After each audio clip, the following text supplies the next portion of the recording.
So far, we are going through some 2022 running back rankings for anybody who is joining late or just recently joining. So far, we got Jonathan Taylor and Christian McCaffrey as the consensus 1 and 2. Yep. John has Austin Eckler as his RB3. I tentatively had Najee Harris as my RB3. I was bullish on him. The recent reports of the weight gain have me a little bit concerned. I have Eckler as my RB4. If the vibes are weird about Najee as we progress into training camp, he will be moving down my rankings. I just believe in Steelers bell cow backs historically under Mike Tomlin. But that's where we're at. I believe. So my RB4. We need John's RB4. And I don't think you're going to have him this high. It's Dalvin Cook. I don't have him this high, but I do like the Vikings this year. Dalvin Cook in 2019 and 2020 was the RB2 in back-to-back seasons in points per game, despite only playing 14 games apiece in those seasons. And in 2019, 250 rushes, 53 receptions, 13 total touchdowns. 2020, 312 rushes, 44 receptions, 316 yards, 17 touchdowns. Sheesh. And in 2021, people like to point to 2021 as like a step back for him. Maybe he's getting older, type of thought process on Dalvin Cook, to the point where maybe he gets to his production cliff.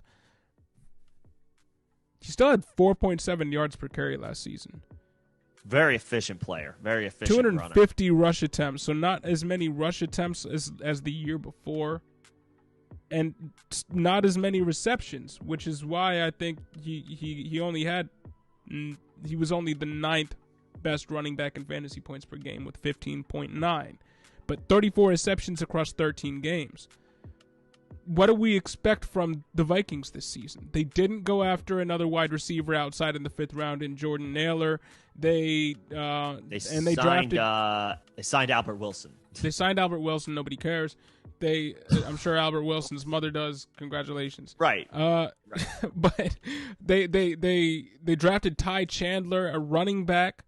So what is that? To me, that points to consolidated workload share for pretty much every player that we have already projected and we already saw last season in this offense, outside of Irv Smith, who takes over for Ty Conklin.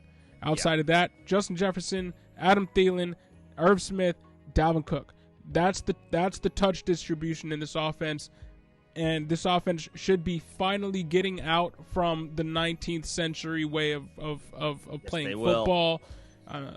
They're finally coming into the 21st century with the new coaching staff and GM that they have there. It's a point that Nick has been slamming the table for the past few seasons. And we saw what occurred this past offseason with their organizational structure. Nick pointed it out to me, and it's been something that has been eye-opening to me as a possibility for the Vikings and all skill position players involved. A few days ago, Adam Thielen was on the Pat McAfee show, and he was talking about just how much things have changed or seemingly changed. He talked about having 8 offensive coordinators in his career, and something being markedly different about this one. Something being very appealing to an offensive skill position player about this one, as opposed to any other offense that has ever been installed while he's been in Minnesota, which is a long time. 32-year-old player. That has to bode well for Dalvin Cook. We've already seen Dalvin Cook say that reports come out on Dalvin Cook saying that he has been utilized more as a receiver, lining up as a in OTAs than ever before. So I don't care, again, if he gets less rush attempts. If he's getting anywhere near the 50 receptions, the 44 receptions that he got in 2019 and 2020, which I would expect based on this news.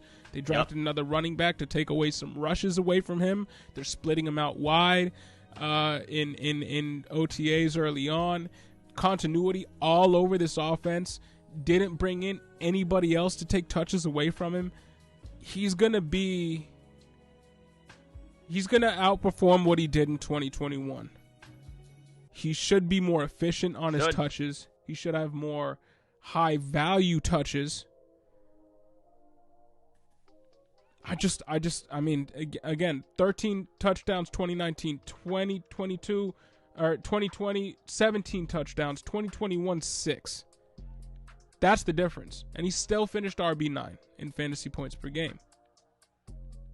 Yeah, he scores a few more touchdowns, and he catches a few more receptions, and he's right back in the top 6, top 5 conversation. And to me, I mean, when last we saw Dalvin Cook utilized the way he should be utilized, 2 years straight, RB2 in fantasy points per game.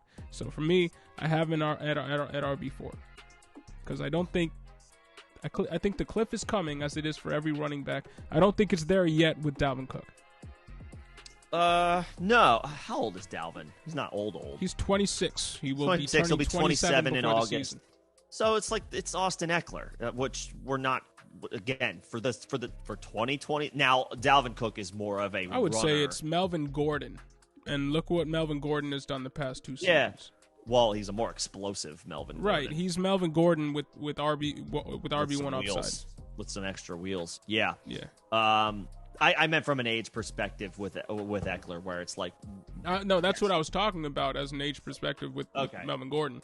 The concern is not yet. Yeah, we got one more year where it's like I'm not even thinking about that. Yep. Yeah. I guess I should maybe take my own advice because I have him as my RB6. So that's where you have Najee. This is where I have Dalvin Cook. So full disclosure, Derrick Henry is my RB5, and that's more out of respect to Derrick Henry. Exactly the same ranking as you for Derrick Henry, and it really is more out of respect for him than me thinking that he is gonna really do anything great this season. Which, I mean, he could. It's more of like a career accomplishment type of ranking for Henry. But anyway, that's why Dalvin Cook is not a little bit higher for me. But yeah, I'm in agreement. You have him as your RB4. I have as your RB6. Najee bumps him down a bit for me. Again, fluid ranking, having not that high. You pretty much nailed it. I'm very high on the Vikings offense this year. I expect Dalvin Cook to be a big part of that. We've seen Alexander Mattison be a damn good running back. It makes perfect sense for the Vikings to want both of them on the field if they can. And that means, to me, put Madison in the backfield and put Dalvin Cook in the slot. Like, that's what it should be. You have two bona fide outside receivers in Justin Jefferson and Adam Thielen. And I like KJ Osborne, but Dalvin Cook is a much more name other running backs, maker. Despite what happened last year with the Vikings, name other running backs that took over games last year. Well, it's Taylor. It's Taylor. It's Henry. It's the guys that we've already mentioned. Right, but Dalvin Cook is the guy that nobody thinks about, or at least nobody puts in that role, who does it all the time. He just does it on a team that nobody's really paying attention to. Right. Cook does it too. And battling through injuries himself, as far as, you know, he is somebody who has he misses a couple games a season due to injury, so people have a little bit of pause, but he plays through them as well, and he's a big-time explosive playmaker. Week 2, 22 attempts, 131 yards. Week 6, 29 attempts, 140 yards. Week 8, 17 attempts, 110 yards. Week 13, 27 attempts, 205 yards, 2 touchdowns. That was that Pittsburgh game where people were worried. I specifically remember telling people to play Dalvin Cook, and there were people who I said, play this man. And he popped. I couldn't have expected what he did, but just goes to show you what his ceiling is. And that was in a down year. Yeah. Like a supremely down year. Yeah. And he should, I mean, and still finished as an RB1. Yeah. RB9 in fantasy points per game. Yeah. Like, come on. Dalvin Cook is very good. We feel very strongly about the Vikings offense this year, taking strides moving forward. I think they're going to have more scoring opportunities this year. The defense was bad last year. If they're even marginally better, Dalvin Cook might see more work late in games, neutral game script. Yeah, he absolutely deserves a top 5 ranking. I couldn't quite fit him in, but he's right there. I'm totally fine with having him as your RB4. I need more shares of him in best ball. Yeah, man.